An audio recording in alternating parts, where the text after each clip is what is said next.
வெளிச்சம் தொலைக்காட்சி நேயர்களே, காலை வெளிச்சத்தில் தினமும் நலம் தரும் யோகா பாட்டி வைத்தியம்.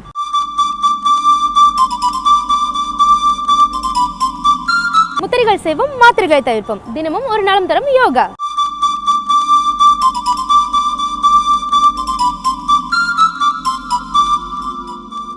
வெளிச்சம் தொலைக்காட்சி நேயர்கள் அனைவருக்கும் கிருஷ்ணன் பாலாஜியின் பணிவான காலை வணக்கம்.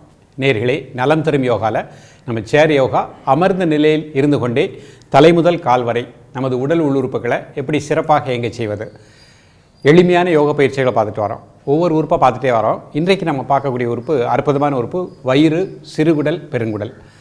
அது சம்மந்தப்பட்ட பிரச்சனைகள், அதுக்கு எப்படி நாம் யோக பயிற்சியில் என்ன ஒரு தீர்வு இருக்கின்றது, அதுவும் அமர்ந்த நிலையிலேயே ஒரு நாற்காலில் அமர்ந்து கொண்டே நம்ம எப்படி பயிற்சி பண்ண போகிறோம். உடலும் மனமும் இணைக்கக்கூடிய அற்புதமான பயிற்சி தான் யோகக்கலை. பொதுவாக மனிதர்கள் அனைவருமே புலன்களுக்கு ஆட்கொண்டவர்கள். அந்த புலன்கள் என்ன சொல்கின்றதோ அதன்படி தான் நம்முடைய வாழ்க்கையை நடத்தி கொண்டு வருகின்றோம். அதனால தான் நமக்கு பல வகையான வியாதிகள் வருகின்றன. அப்போ பாருங்கள், நம்முடைய வயிறு பார்த்திங்கன்னா மத்திய பிரதேசம்னு சொல்லலாம், ஒரு சென்டர் ஆஃப் தி பாடி.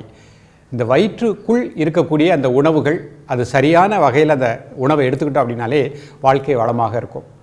அப்போ நம்ம ருசிக்காக அதிகமாக சாப்பிடுகின்ற பொழுது பார்த்திங்கன்னா அது சத்துக்களாக மாறாமல் அதில் பல வகையான அஜீரண கோளாறு ஏற்படுகின்றது. அப்போ இந்த சிறுகுடல், பெருங்குடல் நன்றாக இயங்கணும் அப்படின்னு பார்த்திங்கன்னா அது நன்றாக இயங்க வைப்பதற்கும் நமது யோக கலைகளில் அஷ்டாங்க யோகத்தில் மாமணி பதஞ்சலி அருளிய அஷ்டாங்க யோகத்தில் 3வது படியான ஆசனத்தில் மிக எளிமையான ஒரு ஆசனம் பச்சிமோத ஆசனம். இந்த ஆசனத்தை தரையில் அமர்ந்து செய்யக்கூடிய ஒரு ஆசனம் தான். இருந்தாலும் வயதானவர்கள், முடியாதவர்கள், மாற்றுத்திறனாளிகள் அனைவருக்குமே இந்த ஆசனம் சென்றடையணும். அனைவருமே இந்த ஆசனத்துடைய பலனை எப்படி அடைவது, ஒரு நாற்காலில் அமர்ந்து கொண்டு. ஸோ அந்த மாதிரி ஒரு பயிற்சியை தான் இன்றைக்கு நம்ம பார்க்க போகின்றோம். மிக எளிமையான ஒரு பயிற்சி தான், எல்லோருமே பயிலலாம். இந்த பயிற்சியின் மூலமாக நமது சிறுகுடலில் இருக்கக்கூடிய, பெருங்குடலில் இருக்கக்கூடிய கழிவுகள் வெளியேறுகின்றன. மனிதனுடைய மலக்குடலையும் கழிவுகள் தங்கக்கூடாது, சிறுகுடல் பெருங்குடலையும் அசுத்தங்கள் தங்கக்கூடாது. அந்த கழிவுகள் தான் நாளாக நாளாக நமக்கு பல வகையான நோய்களை உருவாக்குகின்றது. அப்போ நோய் இல்லாமல் வாழணும் அப்படின்னா நம்முடைய வயிற்றுப்பகுதி நன்றாக இருக்கணும், சுத்தமாக இருக்கணும். அதற்கு ஒரு நாற்காலில் அமர்ந்து கொண்டே செய்யக்கூடிய ஒரு எளிமையான பயிற்சி பச்சிமோத ஆசனம். இந்த பயிற்சியை நன்றாக ப்ராக்டிஸ் பண்ணிட்டோம். அதோடு சேர்ந்து ஒரு எளிமையான முத்திரை, சுத்தப்படுத்தும் முத்திரை. இந்த இரண்டையும் நம்ம ப்ராக்டிஸ் பண்ணிட்டோம் அப்படின்னா நிச்சயமாக நமது வயிற்றுப்பகுதி நன்றாக இருக்கும். உடலில் ஏற்படுகின்ற அதிகமான தசைகள் குறைக்கப்படுகின்றன. மிக அதிகமான தசைகள் இருந்தாலே பார்த்திங்கன்னா மூட்டு வலி வந்துடும், இதய வலி வரும். அப்புறமா இந்த வயதில் எந்த அளவு தசை கட்டுப்பாடு இருக்கணுமோ அந்த தசை கட்டுப்பாட்டை எந்த ஒரு மாத்திரை மருந்து எடுக்காமலே, பக்க விளைவு இல்லாமலே ஒரு நாற்காலில் அமர்ந்து கொண்டே இந்த பயிற்சியை பண்ணலாம். நன்றாக யோசித்துக் கொள்ளுங்கள். உடலுக்கு எந்த ஒரு பயிற்சியுமே கொடுக்காமல் நம்ம ஒரு நாற்காலில் அமர்ந்து கொண்டு பல மணி நேரம் வேலை செய்தால் முதுகு வலி, கழுத்து வலி, மன அழுத்தம், இதய வலி, மூட்டு வலி அனைத்துமே வரும். அப்போ நாற்காலில் அமர்ந்து கொண்டே நம்ம ஒரு சில பயிற்சிகளை பண்ணிட்டோம் அப்படின்னா இந்த வியாதிகளிலிருந்து நம்மை முழுமையாக தப்பித்து கொள்ளலாம். இப்பொழுது வயிற்று பகுதிக்குள் இருக்கக்கூடிய உறுப்புகளை நன்றாக இயங்க செய்யக்கூடிய ஆசன நிலைகளை தெளிவாக காண்போம். நேயர்களே, இப்போ என்னுடைய செயல்முறை விளக்கத்தை பார்க்க போகிறோம்.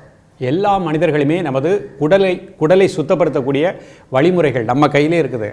அதை நன்றாக புரிந்துக்கிடணும், தினமுமே பயிற்சி பண்ணணும். இதை பார்க்கக்கூடிய சிறியவர்கள், பெரியவர்கள் எல்லோருமே இந்த பயிற்சி செய்வதற்கு இருந்த இடத்துல எந்த இடத்துலையும் ப்ராக்டிஸ் பண்ணலாம். சாப்பிட்ருந்தீங்கன்னா முத்திரை செய்யணும்னா 1 மணி நேரம் கேப் வேணும், அவ்வளோதான்.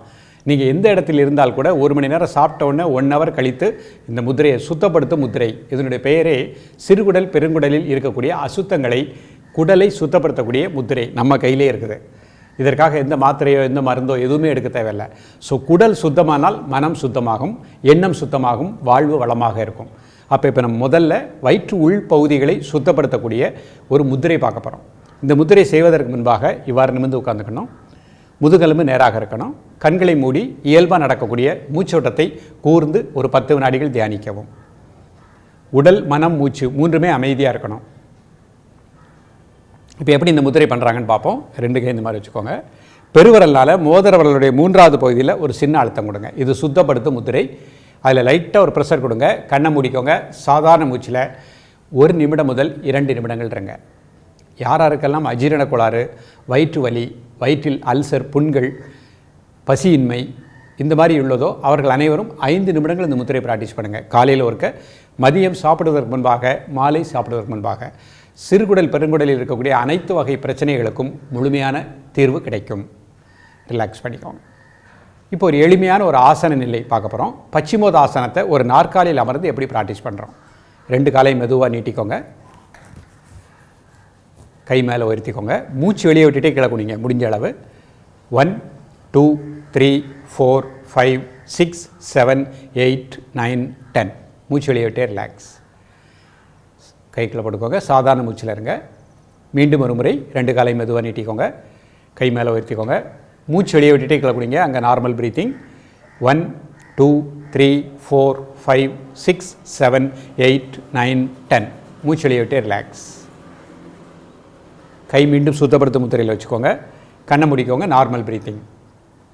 நேயர்களே, ஒரு நாற்காலியில் அமர்ந்து கொண்டே நமது வயிற்று தசைகளை அதிகமான தசைகள் இருந்தாலும் இந்த பயிற்சியை 10 முறை ப்ராக்டிஸ் பண்ணுங்கள். நல்ல உடல் பருமனாக உள்ளவங்க நாற்காலியில் அமர்ந்து கொண்டே கால்களை நீட்டி, இப்போ இவங்க செய்த பயிற்சியை காலையில் 10 தடவை, மதியம் சாப்பிடுறதுக்கு முன்பாக 10 முறை, மாலை 10 முறை ப்ராக்டிஸ் பண்ணிட்டீங்கன்னா ஒரு மண்டலம், அதாவது 48 நாட்களிலேயே அதிக தசைகள் இழைகிறோம். சரியான தசை கட்டுப்பாடு மட்டும் இருக்கும். சுறுசுறுப்பாக இருக்கலாம், இளமையோடு வாழலாம். பெண்களுக்கு ஏற்படக்கூடிய மாதவிடாய் சம்பந்தப்பட்ட பிரச்சனையில் ஏற்படக்கூடிய எல்லா வகையான பிரச்சனைகளுக்கும் தீர்வு உண்டு. பெண்களுக்கு மாதவிடாய் நின்றதுக்கப்புறம் எலும்பு தேய்மானம் ஏற்படும். அந்த மாதிரி எலும்பு தேய்மானம் இந்த ஆசனம் பண்ண ஏற்படாது. இடுப்பு வலியை நீக்கக்கூடிய அற்புதமான ஒரு ஆசனம். ஸோ இந்த ஆசனத்தையும் முதிரையும் தொடர்ந்து பயிலுங்கள். பசிக்கின்ற பொழுது பசி அறிந்து அரைவேறு சாப்பாடு, கால்வேறு வாட்டர், கால்வேறு ஏர் போகிறதுக்கு அந்த மாதிரி சாப்பிடுங்க. இரவு உணவை 7:30 மணிக்குள் எடுத்துக்கொள்ளுங்கள். வளமாக நலமாக வாழலாம். மீண்டும் நாளை இதைவிட ஒரு எளிமையான யோக பயிற்சியோடு அதனுடைய பலன்களோடு உங்களை சந்திக்கின்றேன். நன்றி, வணக்கம்.